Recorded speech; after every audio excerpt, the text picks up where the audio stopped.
Every decade has its dessert obsession.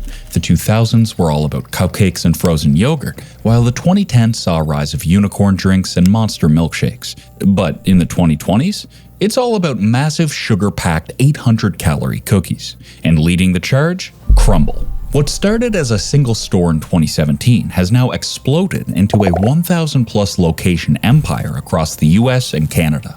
Crumbl's rapid expansion and social media dominance make it seem like the cookie craze is unstoppable.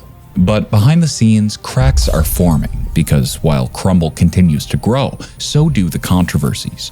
A franchise model that some call predatory, plummeting sales and profitability for franchise owners, multiple child labor violations across different states, and now Crumbl's founders are reportedly exploring a $2 billion sale. So what's really going on? Is Crumbl a revolutionary brand or just another dessert fad destined to crumble? Let's find out. Crumbl has taken the cookie industry by storm, growing at a speed that brands could only dream of. While big names like Mrs. Fields, Insomnia Cookies, and Levain Bakery spent decades building their reputations, Crumbl shot past 1,000 locations in just 7 years. So what's their secret? How did a brand this young outpace its well-established competition so quickly? So what makes Crumbl different? Aggressive franchising. Unlike Levain, which expands cautiously, Crumbl rapidly sells franchises, fueling breakneck growth.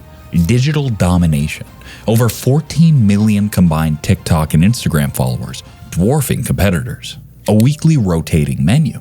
Unlike Mrs. Fields and Insomnia, Crumbl keeps customers engaged with limited-time flavors. Subscription and loyalty strategy, encouraging repeat purchases with weekly and monthly subscriptions, and a very low barrier to entry for franchises, a business model that draws in investors quickly, despite ongoing profitability concerns. While competitors have relied on brand loyalty, high-traffic locations, and steady expansion, Crumbl revolutionized the industry by treating cookies like a viral product. It was founded in 2017 by cousins Jason McGowan and Sawyer Hemsley. Their goal? To scale a cookie business faster than anyone before them. They started small on a college campus, using students as their first customers. They took a page from Levain Bakery and made massive 6-ounce cookies. They used weekly rotating flavors to create FOMO and urgency. The result? Viral success. Crumbl exploded from one store in 2017 to over 1,000 stores by 2023. And that's not all. Its revenue skyrocketed. In 2022 alone, Crumbl's unit count more than doubled from 326 locations to 689. Its total sales surged from $390 million to nearly $985 million, a 2.5x increase. Insomnia Cookies maintains steady growth, backed by Krispy Kreme's acquisition. Mrs. Fields continues to decline due to franchise closures and shrinking brand presence. And Levain follows a cautious, premium-focused growth model, avoiding oversaturation. Part of Crumbl's success is its outsized digital presence. It isn't just winning store count, it's dominating social media in ways that other brands haven't. But how do their competitors stack up in terms of digital marketing and target audience? Leverages viral marketing with TikTok-led campaigns that turn new cookie flavors into must-try trends. It also has 6.4 million TikTok followers and 3.3 million Instagram followers, more than McDonald's or Taco Bell. Encourages user-generated content, with customers posting their purchases, reinforcing brand loyalty, engagement, and quality control. Ranks 6th in Apple's food and drink app category, ahead of even fast food giants like Domino's, Taco Bell, and Chipotle. A data-driven site selection strategy identifies prime real estate based on foot traffic, anchor tenants, and customer demographics. Let's get ready to crumble!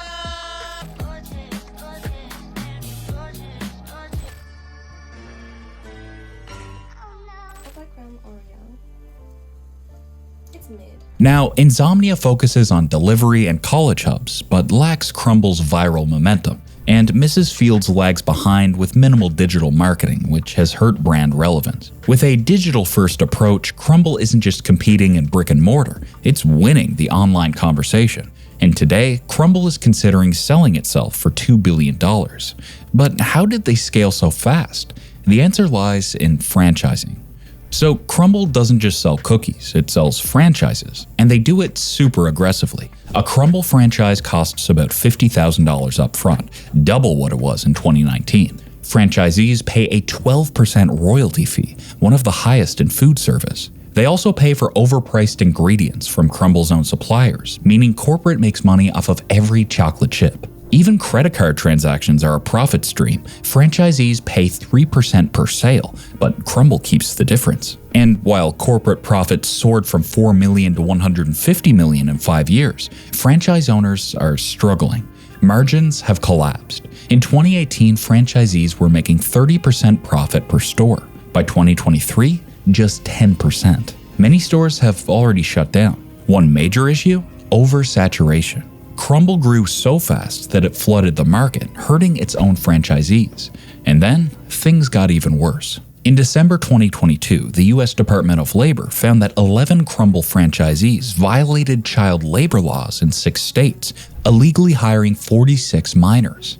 Some of these kids were working with dangerous baking equipment. Crumbl was fined nearly $58,000. The company blamed poorly trained franchisees. Meanwhile, social media sentiment is shifting. While Crumbl's TikTok presence remains strong, criticism is growing. Influencers like Nara Smith have called out Crumbl's inconsistent quality. Consumers complain about the high calorie count and pricing. Reddit is filled with stories of franchisees struggling to break even. Even some locations are closing down. News reports suggest that Crumbl's explosive growth may have backfired. Crumbl Cookies is under fire tonight, accused of violating child labor laws at locations around the country and slapped with tens of thousands of dollars in federal fines. Everyone's in agreement that this is not a flawless process. The public demands answers after 5 Utahns freeze to death. According to Reuters, Crumbl's owners are exploring a sale that could value the company at nearly $2 billion, including debt. The company has hired North Point, an investment bank, to oversee the sale. Private equity firms are expected to show interest given the steady royalty fees from franchise operators. The valuation is 10 times its annual EBITDA of $150 million. But here's the catch. Crumbl's financial performance is declining. With store profitability falling, potential buyers might not be willing to pay that price. Could Crumbl's founders be cashing out before the market shifts? Despite all of this, Crumbl is still pushing forward. They've expanded to Canada and tested pop-ups in Australia. They're adding new menu items like cakes and pies to boost sales. Crumbl introduced a subscription program with weekly and monthly options to drive repeat business. They use advanced analytics to map high-potential locations based on traffic and demographics. But their $2 billion sale rumors suggest that Crumbl's founders may want an exit strategy. So what happens next? Will Crumbl go global, get acquired, or crumble under its own weight, like Mrs. Fields and Pinkberry? That's the big question. Crumbl took the dessert world by storm, but can it last? What do you think? Is Crumbl a genius brand or a house of cards? Should they slow down, sell, or expand globally? Drop your thoughts in the comments. And if you enjoyed this deep dive, hit that like button, subscribe, and turn on notifications so you never miss an episode. This is Business Insight, bringing you the latest in tech, business, and global markets. See you in the next one.